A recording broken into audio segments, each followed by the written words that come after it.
بسم اللہ الرحمن الرحیم۔ السلام علیکم۔ کرکٹ ٹاک 46 میں ہم ایک بار پھر آپ کی خدمت میں حاضر ہیں۔ ناظرین، بھارتیوں نے اپنا متعصبانہ مکروہ چہرہ ایک بار پھر دنیا کو دکھا دیا جب گزشتہ دنوں انہوں نے ایک ایسا فیصلہ کیا جس سے ساری دنیا دنگ رہ گئی اور کئی لوگوں کو، خاص طور پر بنگلہ دیش والوں کو بڑا دھچکا پہنچا کہ انہوں نے آئی پی ایل کھیلنے والے بنگلہ دیش کے واحد پلیئر مستفیض الرحمان کو اچانک آئی پی ایل سے باہر کرنے کا اعلان کر دیا۔ یہ بات یاد رہے کہ کولکتہ نائٹ رائڈر، جو کہ آئی پی ایل کی ایک ٹیم ہے مشہور، اس نے مستفیض الرحمان کو 9 کروڑ 20 لاکھ روپے میں خریدا تھا۔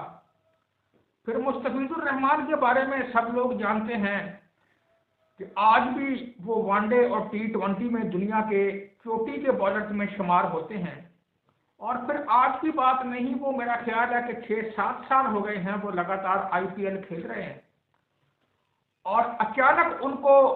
ریلیز کر دیا گیا اور یہ اعلان کر دیا گیا کہ ان کو کولکتہ نائٹ رائڈر کی ٹیم سے باہر کیا جاتا ہے، ڈراپ کیا جاتا ہے، جس پر وہ خود بھی حیران رہ گئے۔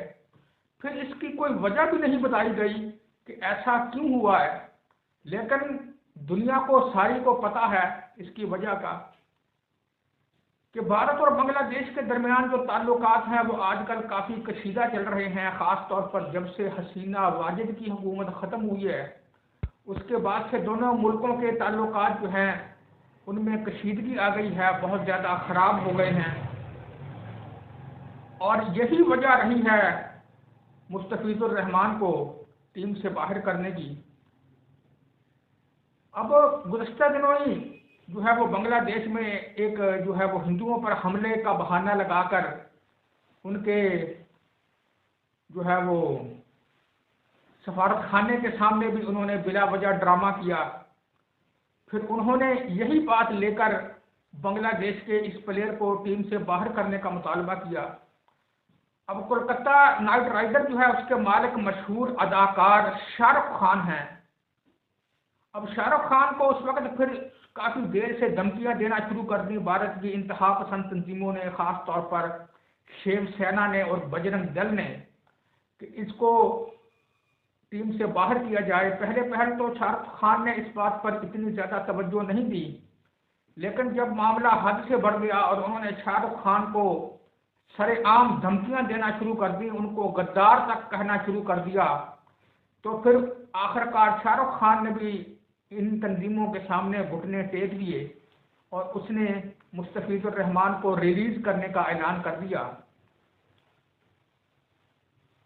اب بنگلہ دیش والوں کے لیے تو یہ خبر جو تھی یہ بہت بڑا دھچکا تھی، کیونکہ ان کا واحد پلیئر جو کہ آئی پی ایل کھیل رہا تھا اس کو بھی باہر نکال دیا گیا۔ پھر بنگلہ دیش کے کرکٹ بورڈ نے اور ان کی حکومت نے اس بات پر بڑے سخت رد عمل کا مظاہرہ کیا، اور انہوں نے یہ بھی کہہ دیا کہ اب فروری میں بھارت میں جو T20 ورلڈ کپ جو ہے وہ جو پروگرام ہے اس کے اندر جو ہے یعنی بھارت اور سری لنکا دونوں مشترکہ طور پر میزبانی کریں گے۔ بنگلہ دیش کے کچھ میچز جو ہیں وہ بھارت میں بھی ہیں، تو بنگلہ دیش نے اپنی ٹیم کو بھارت نہ بھیجنے کا اعلان کر دیا ہے، اور یہ بات جو ہے انہوں نے کہی ہے کہ ہمارے سارے میچز جو ہیں وہ سری لنکا شفٹ کیا جائیں۔ اگر ایسا نہ ہوا تو انہوں نے یہ بات بھی کہہ دی ہے کہ ہم اس ٹورنامنٹ کا بائیکاٹ کریں گے، اپنی ٹیم کو بھیجنے سے انکار کر دیں گے ہم۔ تو اس بات سے بھی بڑی ہلچل مچ گئی۔ بہرحال بنگلہ دیش کی حکومت اور ان کے کرکٹ بورڈ کی جرأت مندی کی تعریف جو ہے وہ کی جانی چاہیے کہ انہوں نے بھارت کے سامنے جو ہے وہ سر جھکانے سے انکار کیا اور جرأت مندانہ انداز سے اپنا موقف پیش کیا۔ اب مستقبل میں کیا ہوتا ہے، کیا نتیجہ نکلتا ہے، یہ تو آنے والا وقت ہی بتائے گا، لیکن بھارتیوں نے اپنا جو ہے وہ تعصب جو ہے، اپنی جو نسل پرستی ہے، ایک بار پھر انہوں نے ظاہر کر دی ہے۔ اب یہاں پر ایک حیرانگی والی بات یہ ہے کہ پاکستان کے پلیئرز کے لیے تو کافی عرصے سے ہی آئی پی ایل کے دروازے بند ہیں، اب بنگلہ دیشی پلیئرز کے لیے بھی لگ رہا ہے کہ آئی پی ایل کے دروازے جو ہیں وہ انہوں نے بند کر دیے ہیں۔ خاص طور پر جب تک وہ موجودہ حکومت بھارت میں رہتی ہے یا بنگلہ دیش میں رہتی ہے، اس وقت تک تو اب دوبارہ ایسا ہونا نظر نہیں آ رہا۔ اور اسی طرح ایک ایک کر کے وہ سارے ملکوں کے پلیئرز کو باہر کرتے گئے، تو آخر کار ایک دن ایسا آئے گا ان کے اپنے ہی پلیئرز بچیں گے، کوئی اور پلیئر تو یہاں پر کھیلنے کے لیے نہیں آئے گا۔ لیکن ان کو اس بات کی کوئی پرواہ نہیں ہے، فی الحال تو ان کی بڈھی چڑھی ہوئی ہے، وہ اپنے نشے میں مست ہیں اور غلط پہ غلط فیصلے کیے جا رہے ہیں، لیکن اس بات کا نتیجہ جو ہے وہ ایک نہ ایک دن ان کو بھگتنا ہی پڑے گا۔